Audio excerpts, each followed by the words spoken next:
काल के हैदराबाद के गुड़स जावल झांझणो जो जे रहवासिन पारां पुलिस एहलकार ऐं संदसि पुटनि जी नाइंसाफ़ियुनि ख़िलाफ़ एहतिजाज। उन मौक़े ते मुज़ाहिरीन मोहम्मद जुमन झांझण जो ऐं सदाम हुसैन झांझण जो चयो त कुछ ॾींहं अॻु घरां मेहूं चोरी थियूं। वाक़े जो केस पबण थाणे ते मंज़ूर अली, महबूब अली ऐं सिकंदर समेत 4 ॼणनि ख़िलाफ़ दाख़िल करायो हो।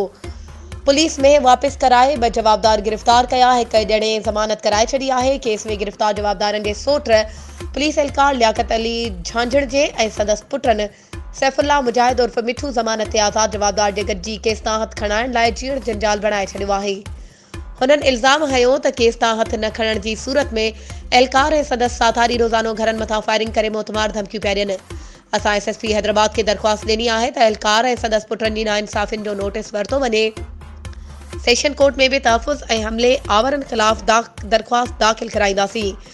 DIG मामले जो नोटिस वठे त जीअं लाॻापियल थाणे जे पुलिस एहलकार ऐं संदसि पुटनि ख़िलाफ़ कार्रवाई खे यकीनी बणायो वञे।